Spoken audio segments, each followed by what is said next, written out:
message for Ohigan art. Thank you. Okay, well, thank you very much, Sensei, for that wonderful introduction. And good morning, everyone. I'm really happy to join you today for your Ohigan service. And also want to thank Minban Kawata, Bishop Kawata, for inviting me. I also want to thank Reverend Steve there for his assistance with the live streaming. And then, of course, I can't really see all of you that are here online, but I wish I could see you all again. If you're members of the Hawaii Betsuin, I want to admit that I have very fond memories of being at your temple. I think it was a little over 2 years ago in 2018 for your 2018 Ho'onko. Well, speaking of my fond memories of Hawaii, there's a recent news headline that caught my eye. It goes like this. This spring break, 65 is the new 20. What? So the article said, not since the Golden Girls were a TV sitcom hit have people over 60 been considered so cool. Last year, while the world was shutting down with COVID-19, college students embodying the mantra, you only live once, packed pools, beaches, and bars. But then public shaming soon filled social media, followed by reports that these spring break parties had been responsible for helping to spread the coronavirus. But this year's spring breakers might be different. Notably, they'll be a lot older and they'll be vaccinated. So while students are sidelined this year, only able to dream of a glorious spring break passed out on the beach, their grandparents are living it up, booking flights and gassing up their apartment-sized RVs. And then the article concluded, clues to where they are going are showing up. The AAA reported increased searches on their site for destinations like Disney, Aruba, and wait for it, Hawaii. So, I find it very ironic that here I am, fully vaccinated, and I'm in Hawaii too, but unfortunately only virtually. So, but I'm still happy to be here with you. And so, virtually or not, I'm really, really very happy and full of joy to join your Ohigan service. And I want to begin my Ohigan talk by stating something that I think, probably most of you already know, which is that the word Ohigan refers to the other shore, and that crossing over to the other shore is a metaphor in Buddhism for attaining enlightenment, or we would say nirvana. And today I want to discuss a little bit about what it means to cross over to the other shore, or what it means to be awakened or to attain enlightenment. I think you'll probably also know that this other shore, or this nirvana, represents the ultimate truth or reality that Buddhist teachings point to. And there are many ways to discuss this truth or reality. But today I want to try to discuss it in not by referencing the classic parables that are normally read during Ohigan, but I want to discuss it in terms that I would say directly relate to a certain recent event that happened here in Los Angeles. Excuse me. And the recent event that I'm referring to is that I think, as some of you know, the Los Angeles Betsuin, the Higashi Honganji Los Angeles Betsuin, which is in the downtown area of Los Angeles, was vandalized a little over 2 weeks ago on the evening of February 25th. And the story received really widespread coverage on the local TV news. I just heard today from another minister that it was actually also broadcast on NHK in Japan, so it is worldwide. And, I think, not surprisingly, in most of the media coverage, the vandalism was linked to the widespread rise in anti-Asian hate crimes. I don't know about the situation in Hawaii, but here on the mainland, it seems like there are nearly daily news reports of harassment or even violent assaults on Asians in cities like Oakland, San Francisco, and Los Angeles. And at the Los Angeles Betsuin, a man somehow climbed over the very high fence that surrounds our temple, knocked over lanterns, set the wooden chochin stands that we have out on the porch on fire, and broke one of the large front windows by throwing a rock at it. It's still being investigated by the Los Angeles Police Department, and whether or not the Los Angeles Police Department classifies it officially as a hate crime, is not certain. But I personally don't think it's a coincidence that this incident, occurred at the same time as this rise in anti-Asian hate crimes. And so, of course, during the 2020 presidential campaign, which got very divisive, we saw, frequent inciting of anger and hate. We heard rhetoric that was often racist in nature. And then now, even though the election is over, there, I think, remains a climate of hate and anger, in the United States. And in addition, the suffering and difficulties that have been, caused by the coronavirus pandemic, and the lockdown, have also contributed to a situation where, apparently some people, feel the need to sort of lash out, to find a scapegoat, as it were. And so, given these causes and conditions, it's not surprising that Asian Americans, who really had nothing to do with the coronavirus, are now being targeted. So, this incident is like a wake-up call, right? I think prior to the vandalism, I of course had seen the news reports of attacks that were carried out against Asians. But when I heard that my temple was damaged, it suddenly brought the threat of anti-Asian hate, much closer to home. And, so it made me, think about my own safety. But I've also been thinking about this idea of this vandalism being a wake-up call, not just in this obvious sense of me realizing my need to be more safe, be more aware of my own safety.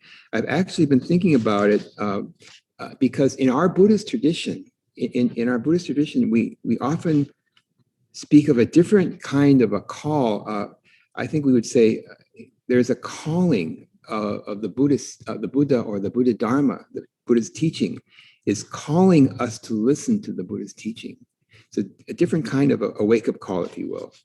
And so with this in mind, I'd like to discuss now how the vandalism and the rise in racially motivated hate is also, I think, very relevant to the teachings that are associated with Ohigan, with this idea of crossing over to the other shore, to attaining enlightenment or awakening. So I'd like to discuss that now. Of course, so speaking of the essential teachings of the Buddha, one essential teaching is, of course, the teaching of impermanence, the truth of impermanence, the reality that all our lives are unpredictable. All our lives are in constant flux.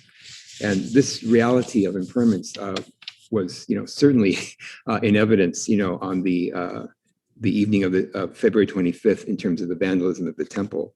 I think, on the other hand, I think that the reason why this vandalism is not just a wake-up call to us to think about our own safety, but also it's also something that's calling us to listen to the teachings, is because especially in times of difficulty, especially in times of where we experience great suffering, for instance, on the night of February 25th, all of us here, had this sort of collective shock, collective dismay, that we felt together. In these kinds of cases of difficulty, it's these times where we're most able to, I think, sense another essential teaching of the Buddha, which I think is the teaching of the interdependence or interconnectedness of our lives.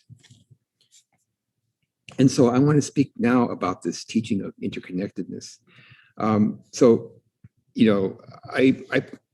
are many equivalent terms for this idea of interconnectedness, such as interdependence. You've probably heard many terms, but I'm going to use an equivalent term, which is one that Buddhist scholars tend to use, which is this term called dependent arising or dependent co-arising.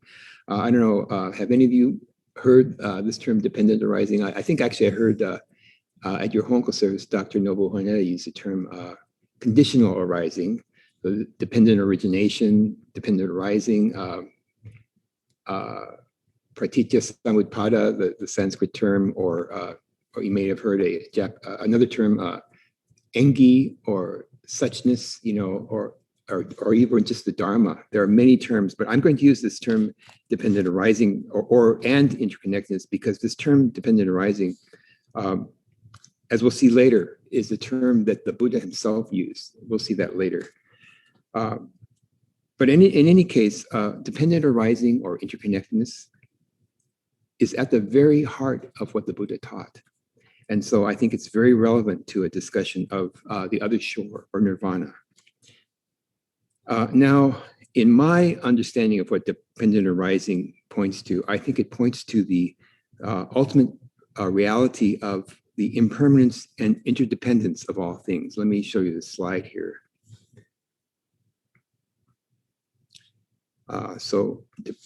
Dependent arising says that in the constant flow of impermanence, all things arise dependent on other things, and therefore all things are also empty of an independent self-nature.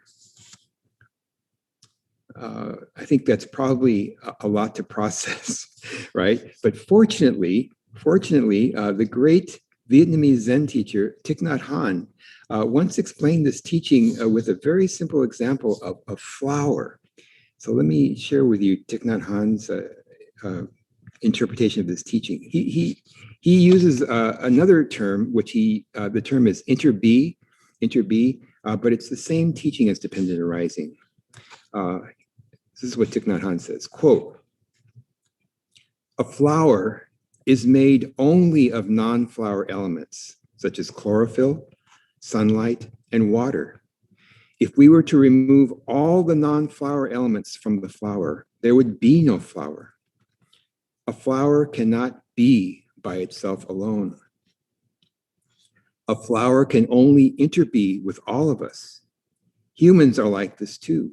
We can't exist by ourselves alone. We can only interbe. I am made only of non-me elements, such as the earth, the sun, my parents, and ancestors." And then, end quote. And then he ends by stating something that the Buddha himself also emphasized, which is, quote, "This way of seeing can relieve so much suffering."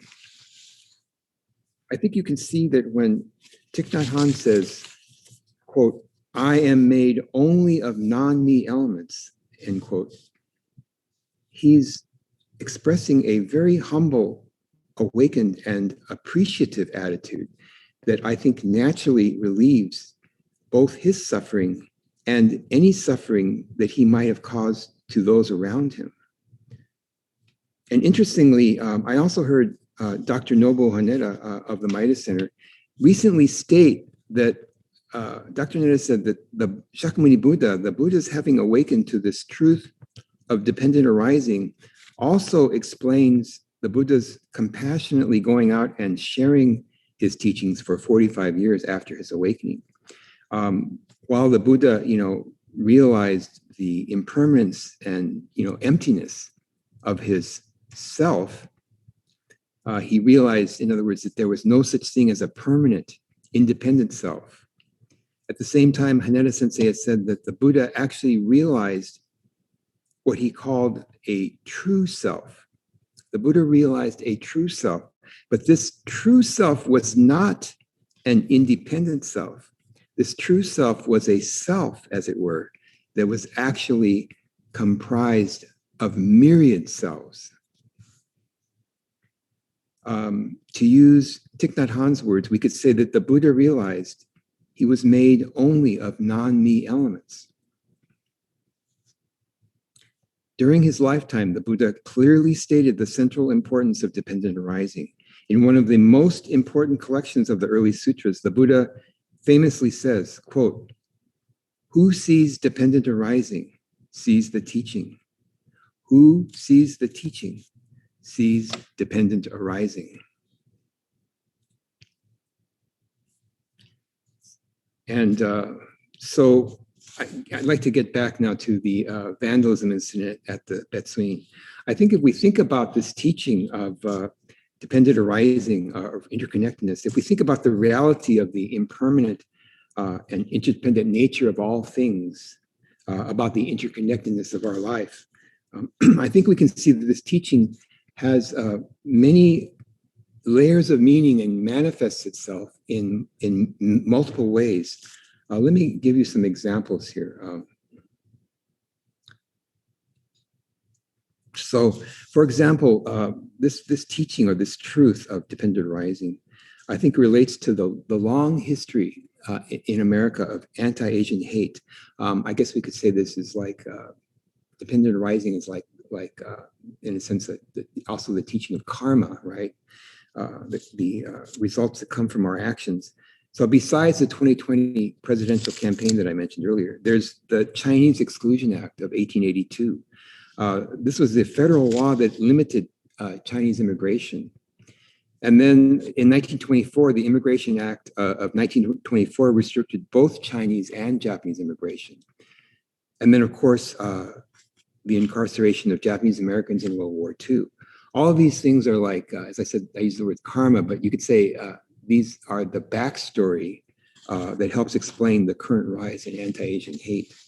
This is the teaching of dependent arising. Another example of this teaching is, I think, I would say how it has manifested in me personally. What I mean is that after this vandalism, I feel much more aware of the connection between our Buddhist teachings and the larger, socio-political issues that that are at stake. The larger socio-political issues that we live in our society. So, in other words, I think it's clear, that for the sake of others, I must join together with others and speak out about the destructive nature of racially motivated hate. And then yet another example of our interconnectedness, I think, is how the vandalism has clearly brought our temple members closer together. So, in the hours and the days and weeks, following the vandalism of our temple, there was a really literally a flurry of emails, calls, and Zoom meetings, I think, as you can imagine. And, looking back on it now, I would say it felt like how, how family and friends come together to share in the loss of their loved one at a funeral. That's really what it felt like. But then also there was a really large public outpouring of support. You may know that one of the community groups here, Nikkei Progressives, I think it is, they set up a GoFundMe page on behalf of the temple, and I think so far it's raised over $90,000 for the repair of the temple. And I think this clarifies the ties that the temple has to its many supporters, both nationally and internationally. And actually, I want to clarify here that in reading some of the comments on the GoFundMe page, it's clear to me that I don't recognize all the names as being like temple members. I'm sure many of them are. Many of them are Higashi Honganji members, or people who maybe have participated in the temple's obon or something like that in the past. But many also are not Asian, and I think are not even Buddhist. And what this tells me is that these are just simply people who sympathize or even empathize with the suffering that's caused by racially motivated hate. In other words, they're just human beings, and it's really quite moving to think about the incredible support that that the temple has received because of this incident of vandalism. And so I think all these examples demonstrate both the impermanent and interdependent or interconnected nature of all things, and the interconnectedness of all of our lives. And I think this is what the recent vandalism at the Los Angeles Betsuin is calling us to wake up to. And I would say that if we do, wake up to this truth, if we do receive this insight, if we do receive this concern, for each other, then how is it possible to lash out at our perceived enemies, with anger and with hate? How is that possible to do that with this insight? And moreover, I think in the deepest sense of this teaching, because of the underlying interconnectedness of all life, when we inflict suffering on others, we're also inflicting it on ourselves. So on this occasion of Ohigan, I would say that I think that the Buddha's wish for all of us is to realize that we are intrinsically bound together with all life in one ever-changing and interconnected reality. And deeply realizing this truth, gaining insight into the teaching of the Buddha not only means crossing over to the other shore, it also means manifesting that other shore on this shore in our everyday lives. And so that's my talk for today. And thank you very much for listening. Namo Amida Butsu. Namo Amida Butsu. Thank you. Thank you very much.